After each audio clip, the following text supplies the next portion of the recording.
This episode of the Neurodivergent Experience is brought to you by RTN Mental Health Solutions.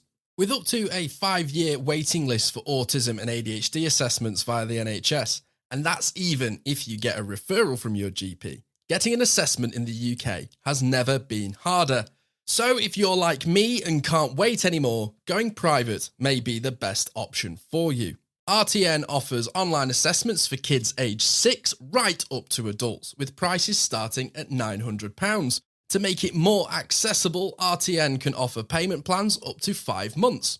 You can access their remote services from the comfort of your home anywhere in the UK, and RTN offers group and one-to-one counselling, a private route to access ADHD medication following the assessment, and will even fight for you if your GP doesn't accept the results. So if you live in the UK and can't wait to get an assessment, go to www.rtnmentalhealthsolutions.com and use the discount code RTN23, making it even more affordable for all of our listeners to get an autism and ADHD assessment.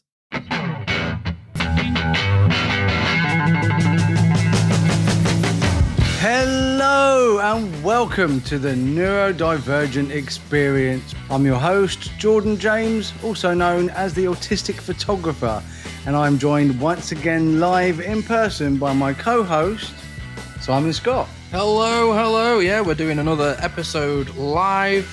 We are talking about Alexithymia and Dyspraxia.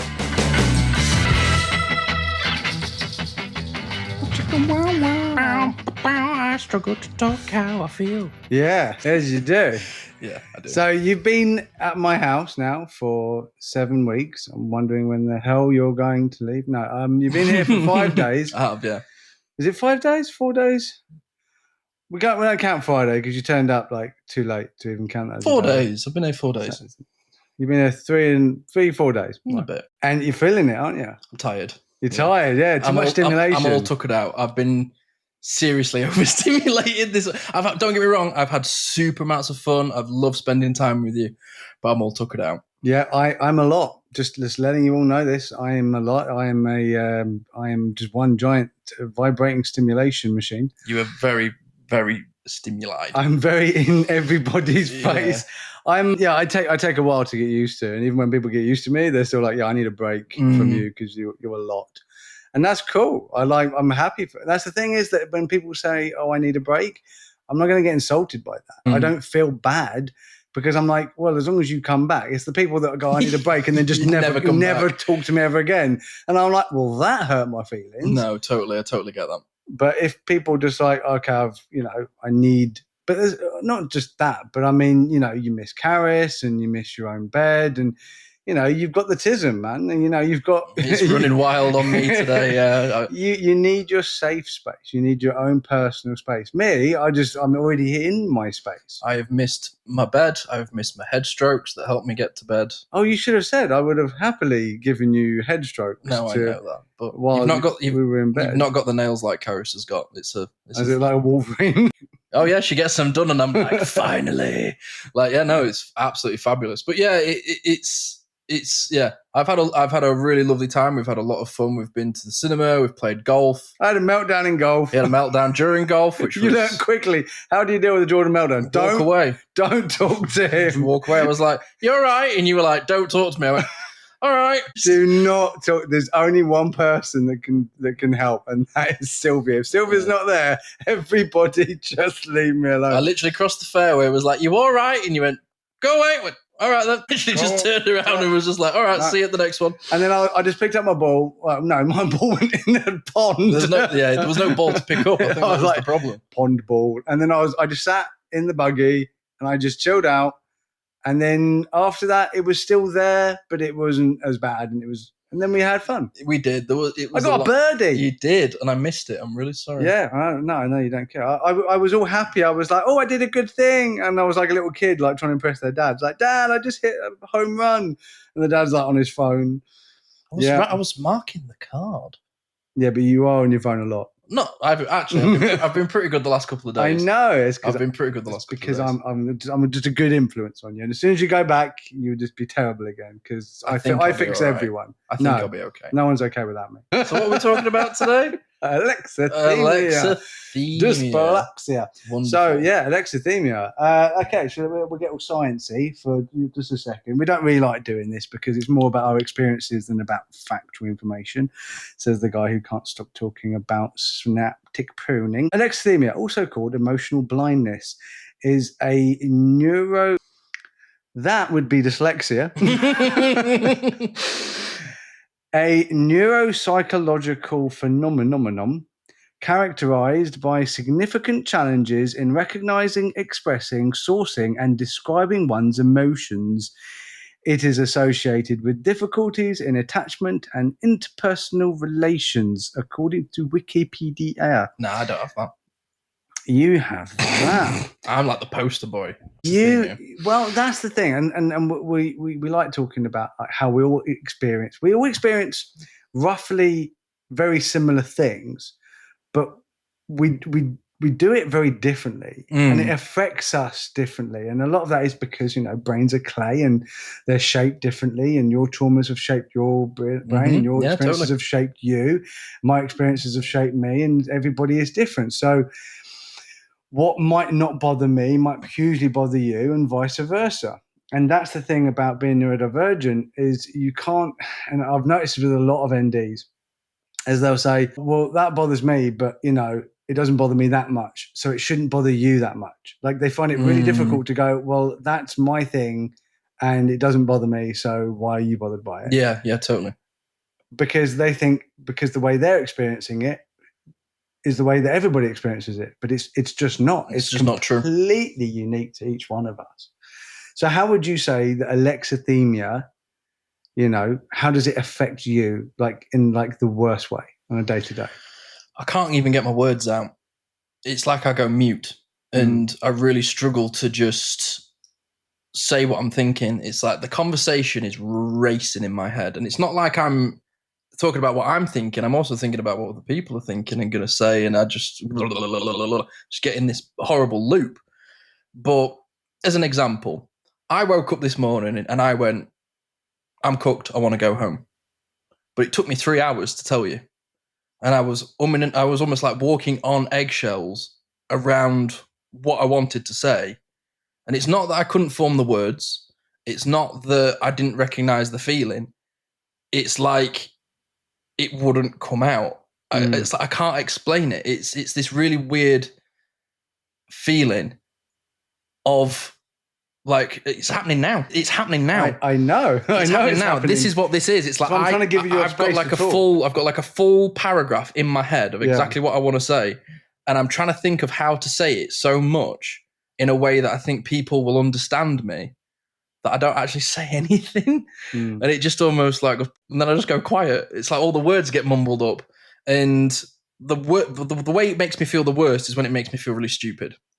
It's like I will go to say something and I'll go, oh, let's jump in the pool. And my brain will go, let's jump in the sink. And I'm like, what? Yeah. Where's that come from? But sink holds water, pool holds water. Yeah.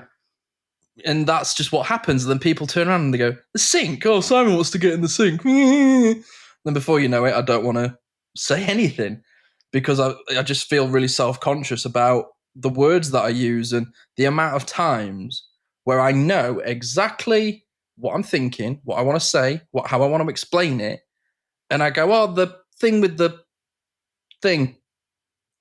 But in my head, I've got a really coherent answer. I've got facts. I've like Oxford references up the nines. I know exactly what I want to say. And as soon as it comes out, if I'm in the middle of the talking and you go, no, it isn't, I'm gone. It's like it throws my entire rhythm. Yeah. And I lose all my confidence. And then I go, well, if I can't get it out, then no one's ever going to understand me. Yeah. And it can feel really lonely. It's like, oh, blimey, it's like just speaking another language that nobody else speaks, which is what I love about hanging out with you and doing this podcast. And even though, like we talked about a moment ago, I occasionally mask on this podcast because I'm still going through my unmasking journey and getting comfortable with speaking to people and speaking my truth. But there are moments where I listen back in this edit and I go, crikey, I can't believe I managed to even get that out, let alone say it.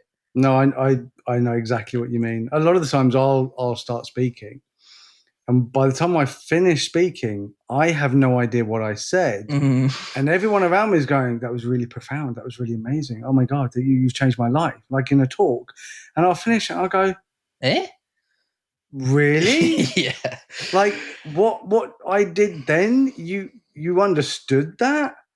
Like, it shocks me that people, one, are listening to me at all, and two, they're actually understanding what I'm saying. And I've done talks where I'm like, okay, it's an hour talk, and then I'll go into like an hour and a half, 2 hours, because I'm so excited that people are actually listening to me and actually care about what I'm going to say. I'm like, I don't want this to end. Like, it feels really good.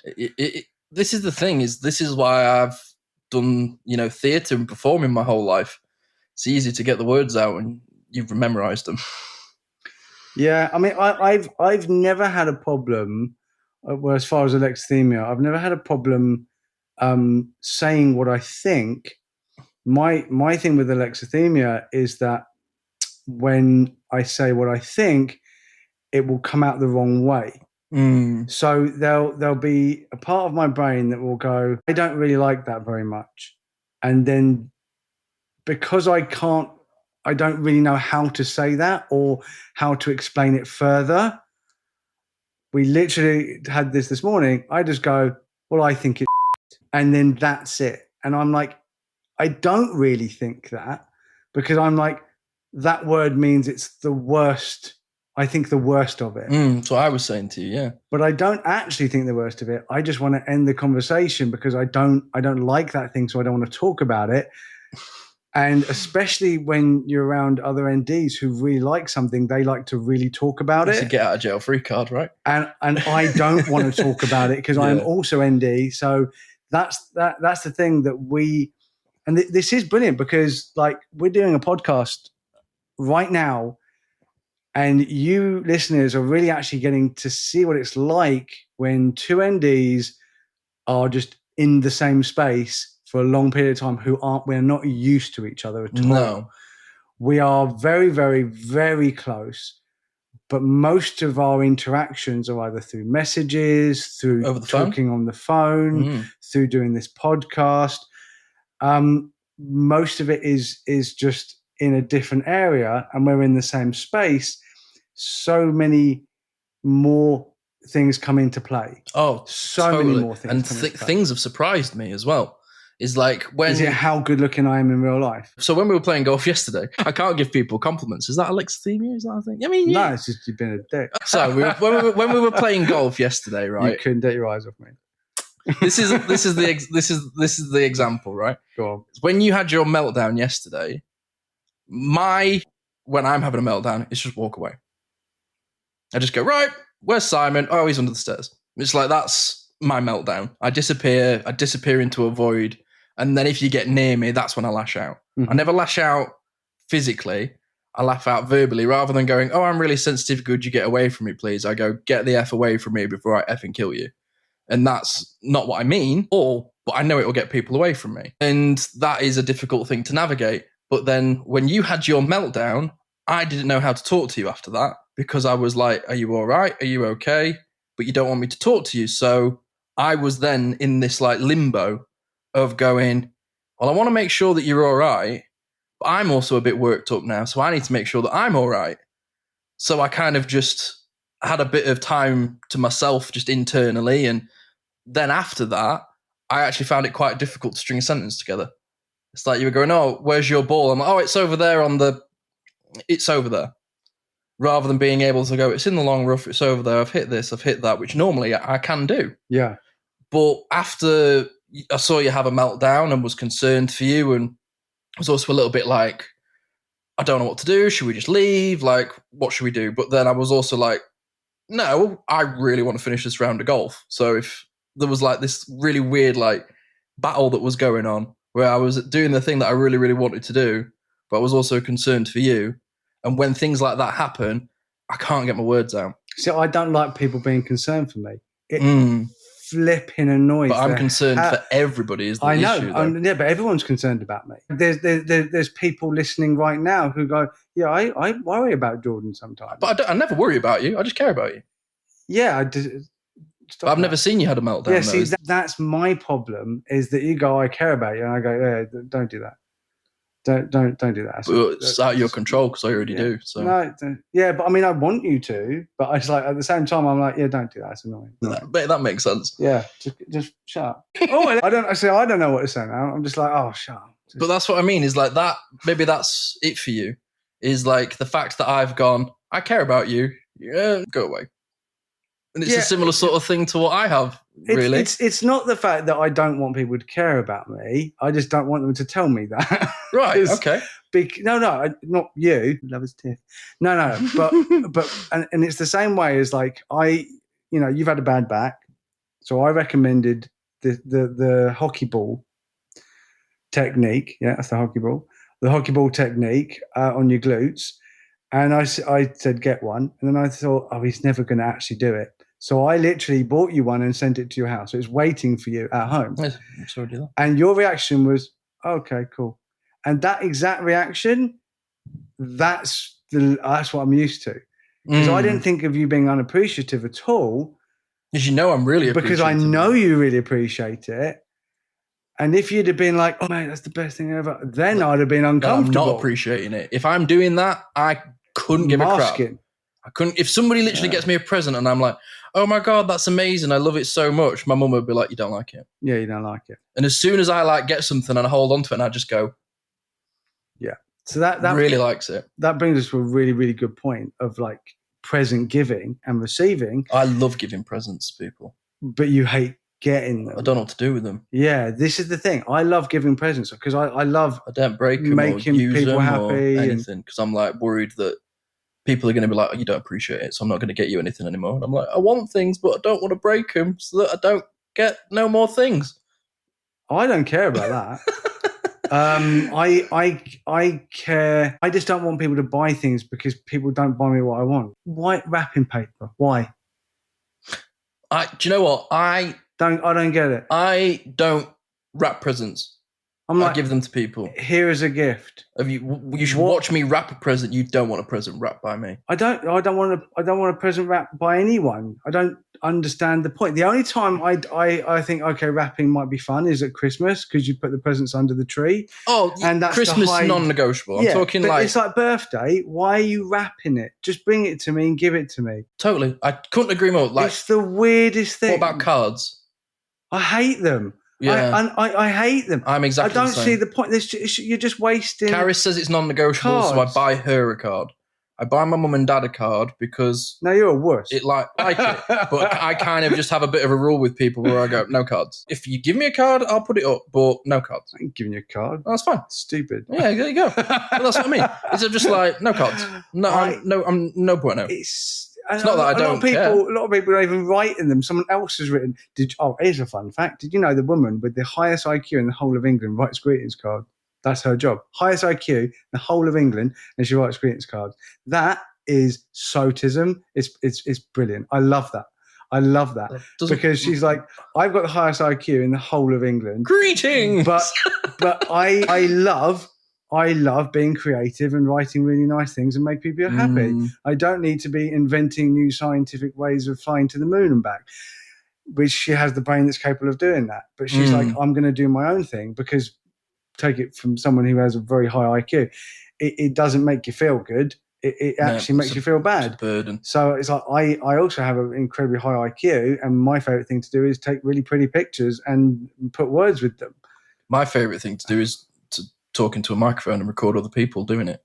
It's not hard, but I've got a big brain power, and I'm just like, that just makes me happy. Yeah, just like talking to people, which is funny because I can't get my words out. Well, the thing is that you can, but you can't get them out in the way that other people expect them. And I think that level of expectation is why we need to change the expectations of the predominant neurotype and of ourselves to say, okay, well, I can't speak like Jordan can. I can't get my words out and explain it how Jordan did. Don't feel bad about that. Oh, no. I totally get that. It's I'm kind of talking to the ether. Like, no, yeah, totally. But for me, like with my Alexithymia, it's like I'm playing the right notes, just not in the right order. It's like I can be really articulate. And in debates or in work environments, I can get my point across. It's the personal thing. It's when I'm being sincere. Yes. That's when I really struggle. It's like if I'm at work, if I have a customer or I have a client who's being an arse, I can verbally turn them inside out. It's when I'm being genuine. I think it's when I'm being sincere that I find it really hard. I think it's a confidence thing. I think I do think it is a lack of confidence thing. It is a neurological thing for sure. Totally. Like it's nothing like I have control over that, but I do think that we can control it to a certain point where we can improve on it. It's like dyslexia. Dyslexia is always going to be a disability for me. It's always going to make me read slow or mispronounce words. You have to go back and reread words. And it's not spelling, by the way. It's just dyslexia affects me in many, many different ways. But we're not talking about dyslexia today. But it's like I said, with alexithymia, so often I almost go on autopilot. So there's actually certain things that I do want to say, but because I know those things aren't what people want to hear, I just say a bunch of other stuff that really doesn't actually mean anything to me, but it seems to make everyone else happy. And I'm like, well, I'll just go and say that because it's a lot easier. Yeah. It's a lot easier just to go and say the things that makes everyone happy. And then how I feel just is, well, that'll have to just wait for Sylvia because she's the only one that I can really, really say everything I want to. I can't say everything I want to you. I can't say everything I want to Pickle or to my kids. I have to be careful because, and you've noticed this more than ever, I really don't have a filter. No. It's not even like you have a choice of a filter. You don't have a filter. Nope. And there have been times where you've said stuff and I've gone, it's not even a case of you've thought that through. That's just, boom, it's gone. It's like you've got an open processor and it's just reading everything on the screen. Yep. Which is what has amazed me because my filter is so thick. Like I can really, like I said to you the other day, your face has got subtitles. It's like I can just see what you're like. You can't hide what you're thinking. I have spent so much of my life hiding what I'm thinking that I've almost forgotten how to just let it out. Most of the time, I don't look at people's faces, so I have no idea what their faces are saying because I'm not looking at their faces. Shoes mostly. Yeah, yeah, but that's the thing is that you probably noticed as well. I'll literally have conversations where I don't even look at you, and that is me when I'm just taking my mask off because at work and stuff, I will still look at people's general direction when I'm talking to them, but when I'm comfortable around ND, I'll literally just I'll face over here. I've been staring at your chair for like 20 minutes. Yeah, I'll just walk around. Because I'm comfortable though. Yeah, and the thing is if I'm not looking at you and you're not looking at me, neither of us are going to be bothered by the fact that we're not looking at each other because we have no idea what we're looking at. And that's the perfect way of being ND. Stop getting bothered by NT bollock rules because at the end of the day, nothing's set in stone.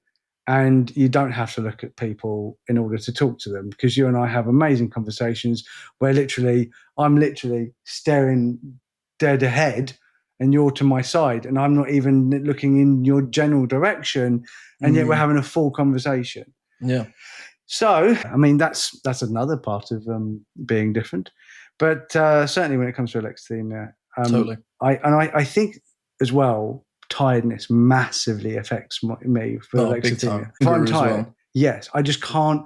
Well, yesterday that was why I had a meltdown because I'm out golfing and I hadn't eaten at all, and I suddenly got really, really tired because we were waiting so long for the people in front of us because they were, and they just carried on. Yeah, it's their world. We were just lucky enough to be in it. Yeah, it took us 4.5 hours to get around a golf course in a buggy. It was 4.5 hours for two of us to.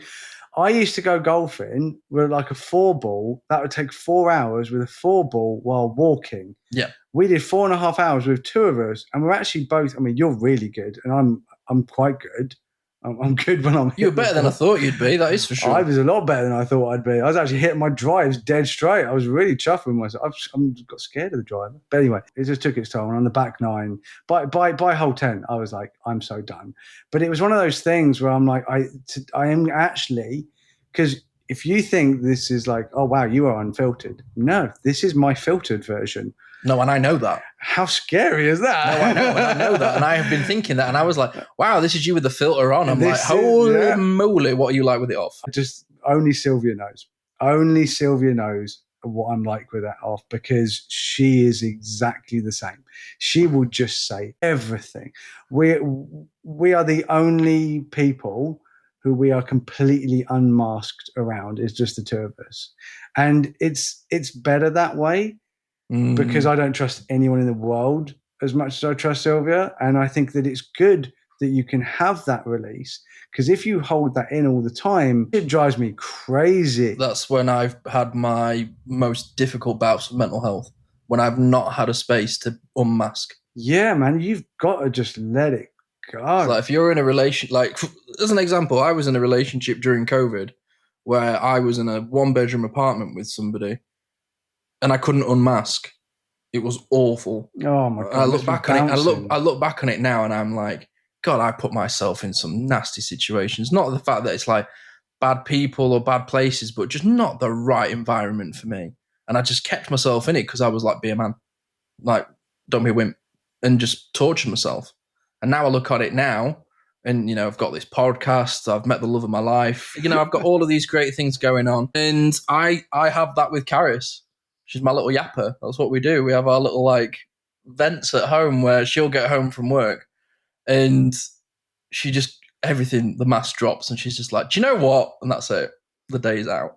And I'm the same. And if I don't have that, I feel crap and it compounds. It's like if you don't get rid of the crap from yesterday, it's still here today. And it just keeps going and going and going. And that's when I've had my really poor dips in my mental health when I've reached breaking point, is because I have been a 2-litre bottle of Coke and there's about 20 Mentos in there and the lid's just been on. It just gets worse and worse. And I do feel like my alexithymia has really improved, you know, with being more positive, being in the right environment, being with the right people has truly really helped that. But it's not like it's cured it. It's not just going to disappear. It is a part of who I am and it's lifelong. And some days it's good, but then some days like today where I've been really tired, not been great. It's funny, isn't it, that literally just a part of our brain that just suddenly can't develop, you know, the sentence or the thing that we want to say is just like, oh, we have to have a name for that. That's alexithymia. That's a condition. And, you know, and I know for a lot of people and people that I know and love, it is really helpful to have a name to go alongside something that you do that you can't really explain to people. And ironically, the best thing about alexithymia and having an actual name for this condition, even though, again, it's just part of who we are, what is great is when you have alexithymia, trying to explain alexithymia might be a bit of a problem.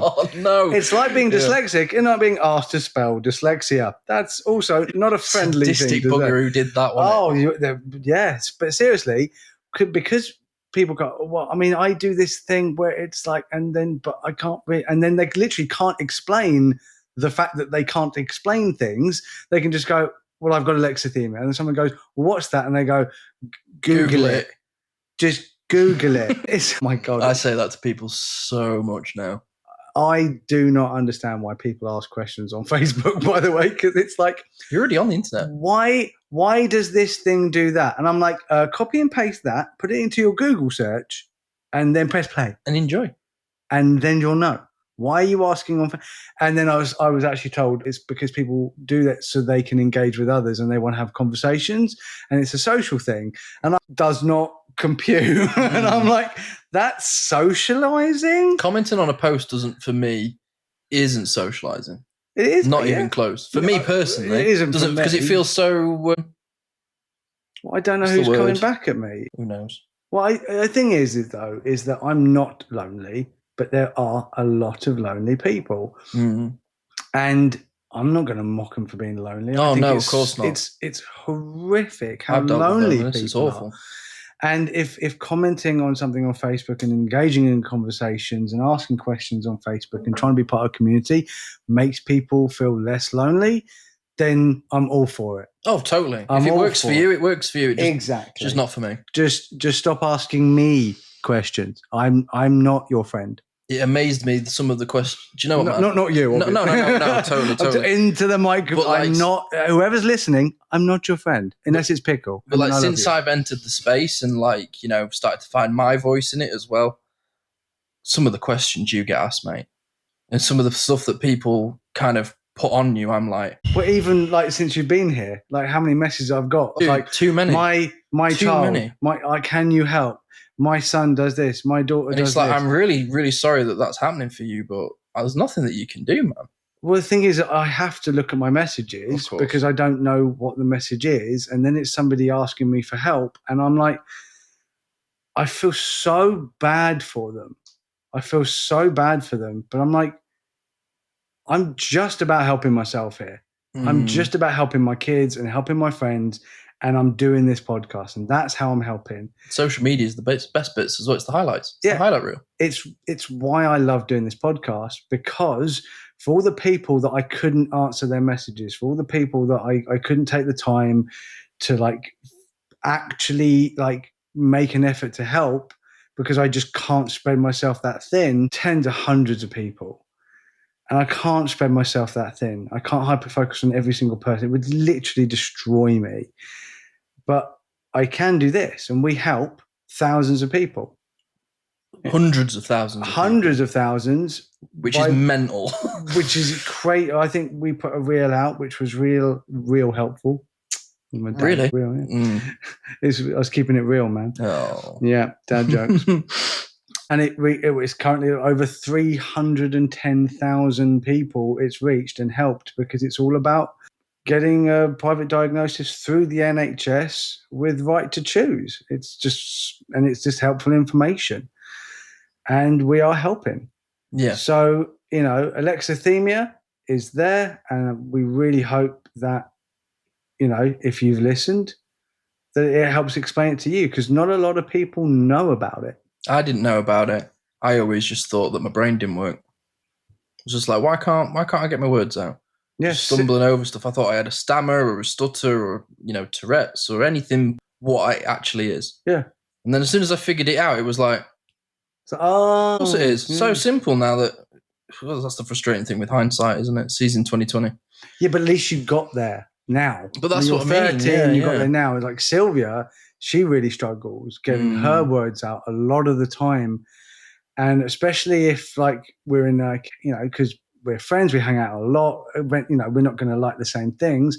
And sometimes we have, you know, we don't have arguments. They're more just, I don't understand why you don't like this thing, but I don't understand why you do like this thing.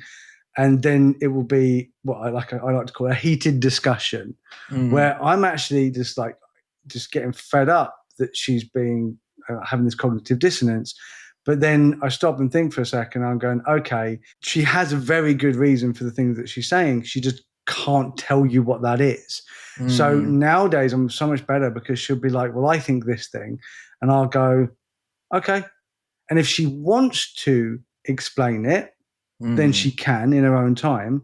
But I also find that the more pressure I put on somebody to explain something, the more that Alexithymia is just going to dig in. Oh, it gets worse. Just like the PDA. The more you push me, the less I'm likely to do it. I used to have real difficulties in relationships with that, where I would be feeling something and I'd say, oh, I'm not happy with this. I go, why aren't you happy with it? I go, I'm just not happy with it. Yeah. They go, but tell me why you're not happy with it. Give me the reason you're not happy with it, so that then we can make it, you know, do this, do that, do this, do that. And then it became more about what I wasn't doing rather than what was making me unhappy. And then in the end, I was like, I'll give up. So what's the point? It's like, not going to listen anyway, so what's even worth the effort of trying to formulate this sentence? And even, you know, me thinking about that experience now is putting stammer in my voice and kills my words. And that's the eidetic memory, because I'm talking about it. It's like here in my hood. just see the image and the conversation, and it's just playing in a little reel, just in the off the side in the other tab. And that is one of the things that sucks about alexithymia, is I can be really confident, having a super fun day, and the eidetic memory kicks in, and then before you know it, my words have gone. Just lose the ability to really formulate what I'm thinking, how I feel, and what I'm trying to get across, especially like in a situation where I'm like, I am uncomfortable, this is hurting me, please stop. That's when it sucks, because you just can't reason with unreasonable people when you've not got alexithymia. Yeah, no, I agree. And yeah, I think just to finish this one, I would like to just say, look, when you are giving presents, and or you do something nice for an ND person, don't expect the response to be undying gratitude and emotional displays of like ridiculous over the top happiness. Don't expect anything, because if you're giving a gift with the expectation of someone being appreciative, then you're giving a gift for the wrong reason. Totally. I didn't buy you that ball so you'd like me more. I bought you that ball because I want to help you, because I knew that demand avoidance meant that you probably wouldn't buy it because I told you should. Totally. In exactly the same way as if you go, oh, you really should listen to this band, and I go, thing, it's never going to happen. Mm-hmm. It's never going to happen. But if I'm stumbling across and I go, oh, I remember that band. I remember that band. It was the band that Scotty said that I should listen to. He's probably forgotten he told me. So now I can do it and feel like it was my idea. Mm-hmm. And it is often a desperate need for autonomy. Yeah. And I know we were, this isn't an episode about PDA, but, it is something that generally just rules my life. Going. Yeah, it just rules my life. But the fact is like with PDA, like with alexithymia, if we can understand, we might not be able to experience it. I don't know how PDA affects you. I just know how it affects me, but I know that it does affect you. So just me telling you should go on that ball, I don't know if you're going to go home and go on it, but at least I've got you over the first hurdle, which is actually getting the ball. So when you get home, the ball's going to be there. So that's one less hurdle you have to deal with. But if you never use that ball, I'm not going to cry about it. Totally. I'm not going to be like, but I bought you that ball. I've told you to listen to loads of music. If you don't go and listen to it, my life won't end. Yeah, but I did listen to Post Malone. Do you know how I got you to listen to Post Malone? I just put it on. Yeah, you just put it on. Rather than going, hey, Jordan, listen to this. I just put it on and you were like, what's this? Well, funny you should ask. It's music that I like. Yeah, exactly. Done. I mean, we did have to ask Google like 75 times to play one song. Right. I'm not a fan of because it doesn't listen to me. But it does turn on. We're talking about my Google Home. It does turn on my lights though, which is pretty sweet. Well, I don't know whether it's my accent or what, but it's 100%. You can't speak English. Oh yeah, of course. Yeah, Northern isn't English. It's Northern English. It sounds better, but Google doesn't understand it. Yes, of course.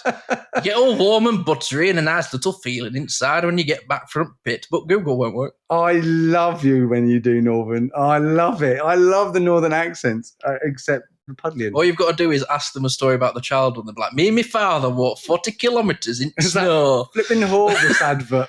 It took us 40 hours to get to school. Do you know an interesting fact about the Horvis advert? It's apparently it's meant to be up north. Right, the whole point of it is it's meant to be Yorkshire. Mm-hmm. It's actually filmed in a little small town in Devon. No, Sacrilege. Dorset. Sorry about that. Dorset. Yeah, that's right. There you go. That's what else we were talking about today. Hollywood magic. Dyspraxia as well, wasn't it? Right, so we can finish with a bit of dyspraxia because obviously alexithymia is like the main thing. But dyspraxia, I want to talk about dyspraxia because I've noticed, because I always thought, no, that's somebody else's thing. That's not my thing. That's not part of my TAN. That's not part of my neurotype. Until I realised that there's so much more to dyspraxia than just falling on your ass for no apparent reason. Or walking into things. Yeah, just walking into things. Or, it is a huge thing. Developmental coordination disorder. That's what dyspraxia is. Developmental coordination disorder, also known as developmental motor coordination disorder. Thanks for that. This is the hardest thing ever to read when you're dyslexic. Developmental dyspraxia, or simply dyspraxia. Stop gatekeeping all these fun words. Is a neurodevelopmental disorder characterized by impaired coordination of physical movement as a result of brain messages not being accurately transmitted to the body. So essentially, your brain says it, but your body doesn't do it. Or your brain says it, and then your body goes to do it, but it takes that little second too long, and then you completely misjudge it. Oh, I do that all the time. It's so frustrating. It's so... The amount of stuff I just drop randomly. I just go and just like throw it across the room. Literally, there was a glass full of juice. As I'm looking at that glass full of juice there's a glass full of juice on the edge of my counter. And I was trying to get something behind it, and I reached for it, and I was nowhere near the glass, but my brain went, "You're just about to hit the glass." And I moved my hand like, I'm just about to knock over the glass. And it was moving my hand that then knocked over the glass. So if I hadn't thought I was going to knock over the glass, I wouldn't have knocked over the glass. So like it was like I was drunk, and I was like, oh. The amount of times I go, "Don't do that," and then my body just does it. So like your motor skills just completely leave your body. It's just like I have no skills. Oh, dude! Sometimes I feel like someone else is driving. Things. It's crap. Yeah, it is. It is very, very annoying, and it affects some people a lot more than others. Sylvia. She just falls over. I have to hold her hand, and I don't hold her hand. You know, we're in love. We hold hands. It's very sweet. But like, it's more like I'm her carer. I'm holding her hand because I'm worried she's just going to get her across the street, herself in front of a car accidentally or something. And it is the oddest thing. It's like we were walking in Canada, and there were some roots, and you could just like walk over, just lift your foot, walk over the root. But she just walked straight through the root. Like she said, "I thought I stepped over it," because her brain said, "You've stepped over that," but her body went, "Didn't." It's like thinking there's an extra stair when like walking down the stairs. Yeah, it's exactly 100%. What it feels like. Yeah, it's like I was explaining to you yesterday when I play golf. Technically, I've got a superb swing. If I think I'm going to hit it wrong, or I go, "Don't hit that," my technique just goes to arse. Completely. It's like when I was talking about football. If I'm like, because when I was younger, I was saying to you yesterday, my feet grew really big. And obviously, I'm only little. I was like, you look like a hobbit. I was like, thanks. You're like, they're the greatest heroes ever. I was like, thanks. I didn't say you look like a hobbit. I said you are a hobbit. Yeah, well, there you go. Yeah. But when I was younger, I used to go and kick a football, and I'd kick, because my feet were so big, I'd kick the floor before I hit the ball. And I always used to go, "Now don't kick the floor." And it's like I almost like just wish it into existence. I'm like, "Don't trip over that." Thump. "Don't knock that over." Thump. I'm like, I got this ball in my hand, and if I was to like be throwing it up and down and catching it, it's like I think I've got great coordination. It's like you throw a ball at me, I'm like, boom, catch it. Oh yeah. But if I'm throwing this up and down, and my brain goes, "Don't throw it across the room," it's gone. It's like if I'm literally bouncing this ball and I'm like, "Right, don't get that near that window because you might break that window." For some reason, the next bounce I throw will have the power of Thor in it, and it will just perfectly go towards the window. Don't know why my brain will just do it. Well, I do. It's dyspraxia. It's dyspraxia. Another way of like just giving a name to something that actually does help us go, "Well, I'm dyspraxic," because I think these words are less for us and more for the predominant neurotype. 100%. I mean, I find a lot of peace from having the word for the thing because I know where it comes from. And that's the other thing. It does help us because we go, "Okay, well, I'm not crazy. Oh yeah, I'm totally. I'm not a bad person. Yeah, I'm not broken. I just have this thing that's in my brain that does these things." And now Alexithymia has kicked in. I can't speak. But yeah, so it essentially it gives us some solace. But it's more so that it's like, "Oh, well, now I can explain it, and because I don't have to say all the words and it describe exactly, I can just go." But the worst thing is, and you go, "Well, I'm not diagnosed dyspraxic. I just know what dyspraxia is," and I'm like, well, it's definitely an ND thing, and I'm ND, and that doesn't mean that I definitely am going to be dyspraxic. That's not how that works. But then I thought I wasn't dyspraxic at all, because I've met like people who are dyspraxic, and it massively affects their lives. Like they can't even work, or and it's really bad.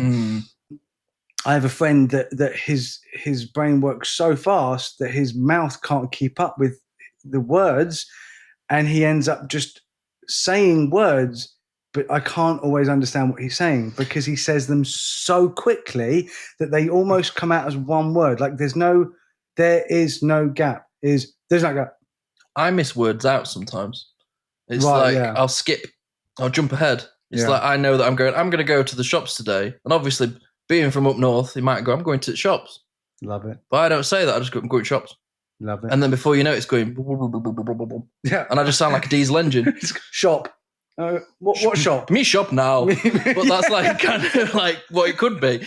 But yeah, this is what I mean, is like one of the things that obviously doing theatre and acting and estuarine English and stuff, when you were reading the dyspraxia, like the quotation, I would be able to read that beautifully clearly because I've trained myself. No, but just I've trained myself over years and years and years of experience of like reading scripts, reading radio dialogue, writing radio dialogue for people.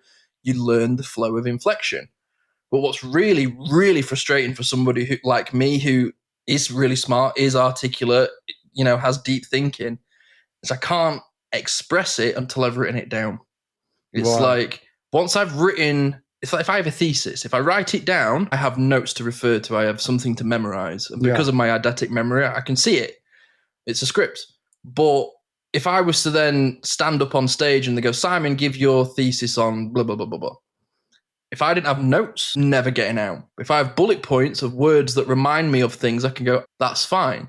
But I still have to be really careful of going, so Simon and Jordan are going to have a conversation today and we're going to do this. And oh my God, my battery of thinking about keeping my mouth open and clear and pronunciate is exhausting. If I wanted to speak properly and I wasn't on a microphone, I'd be like, oh, I'm going to... I miss out so many words and I mumble over words, and sometimes I blur words together, or I'll think of a word and I'll like go to say something. Hello, mate, how are you? And rather than thinking mate, I'll say dude. So I just go mood. All right, mood, how's it going? Rather than saying mate, rather than saying dude, I've said neither. I've just smushed them together. I definitely do that. Oh yeah, this was my Alexithymia coming out. Let's go quickly back to Alexithymia. My Alexithymia coming out the other day. So we're all outside. We're having a nice family meal.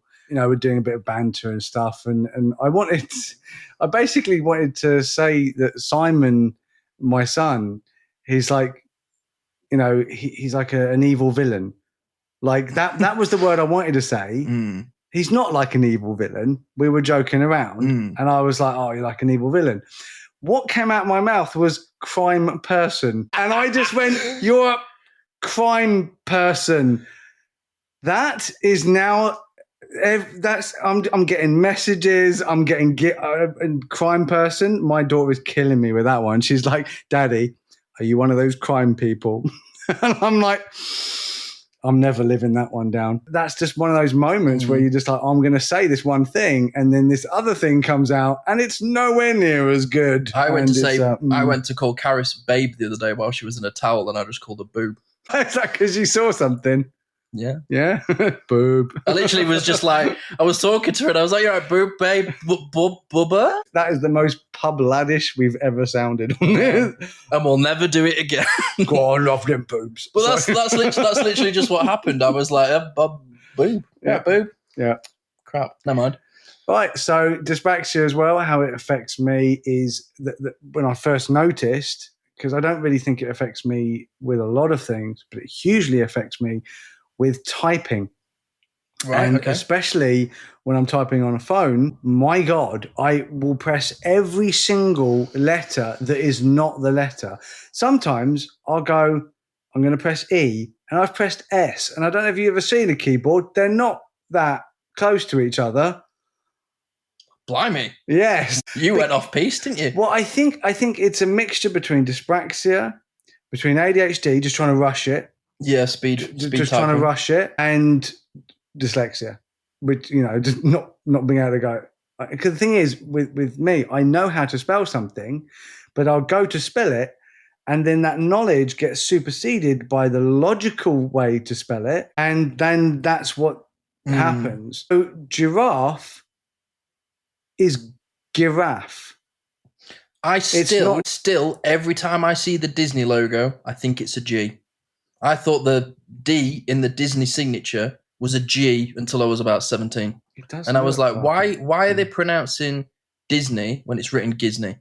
For years, and I didn't want to feel daft. I felt so stupid. Yeah. Because I was like, everyone else gets it, but I don't see Disney. And every time I look at the logo, I really have to look at it to see a D. That's going to mess with my head now. I'm going to have to go. Sorry, everybody. You're welcome. Yeah. But genuinely, when you watch the it's all written on the screen. I mean, we have to take that out now. We're going to get sued. No! We're going to get sued by Disney. Coming for you. Disney's coming. But no, genuinely, every time I look at the Disney logo, I just see a G. And I've always seen a G. Oh, yeah. Whoever decided how to spell yacht, I hate you and I hate your face. Yacht. Yeah, I know it's like a mixture between, like, I think Scandinavia or something. Go away. Piss off. Yacht.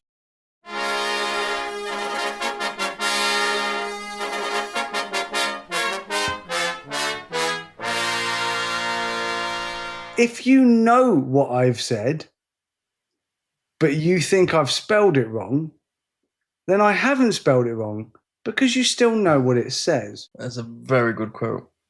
Good quote of the week that week. There you go. I like that one. Thank you very much. Well, everybody that's listening, thank you so much for tuning in once again to the Neurodivergent experience. And if our conversation has helped you just a little bit today, then my God, we've done the right thing, haven't we? So thank you so much for listening. And also, if you are in the Cardiff area around Friday the 20th of September, get a free ticket. Come see us. No, I don't want you there now. I decided I don't want to see anyone. If you turn up, I'll be like, go away. Yeah, we don't want you there. Yeah. Please don't come. Yeah, don't come and see me live. Don't support us. Or buy our T-shirts that we've had made. Yeah, I mean, did buy them. Just don't talk to me. No, obviously I'm joking. Yeah. We are joking most of the time. We're definitely joking about that. I cannot wait for it. I cannot wait. I just can't wait for that weekend. It's going to be a fun weekend. It's going to be all four of us. Me, you, Pooh Bear, and whoever you're bringing. I think Sylvia's coming. I can't remember. Is she going to show up? Make an appearance?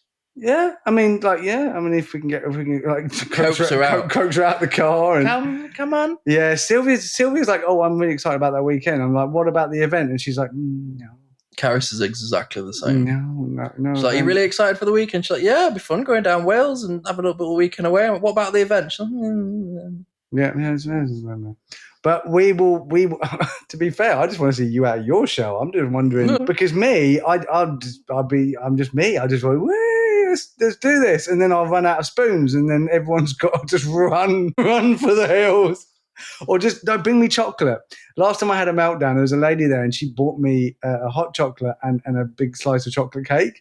Oh, and I was like, well, you know how to deal with the tisms. That works. If in doubt, give them chocolate. Yeah, how you feel? Yeah. It's like diabetes. It's like part of the fun. Hey, we're collecting these, DSM things like Pokemon cards. Throw diabetes in the mix. Why not? Right. So yeah, thanks very much for joining us. And man, this has been awesome. Yeah, I've loved doing it. It's been so much fun doing a couple in person. It's been really nice, and I've loved spending this weekend with you as well. So I can't wait to do this live in Cardiff. See you later. Bye, everybody. Love you. Bye.